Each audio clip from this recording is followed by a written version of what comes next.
প্রথম অধিবেশনে সংসদের বৎসরের প্রথমে এবং নতুন সংসদ গঠিত হলে তার প্রারম্ভিক সেশনে প্রথম দিনে রাষ্ট্রপতি ভাষণ দিবেন।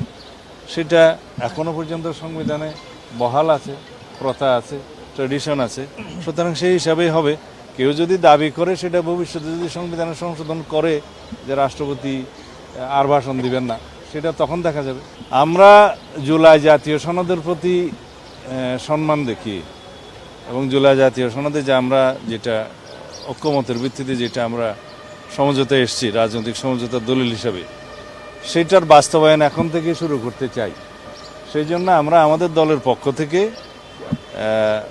প্রধান বিরোধী দলকে আমরা মৌখিকভাবে আমরা সাক্ষাতে তাদেরকে অফার করেছি তারা যেন ডেপুটি স্পিকার তারা ঠিক করেন এবং সেটা সংসদে স্পিকার নির্বাচনের দিন একই সাথে নির্বাচিত হতে পারে।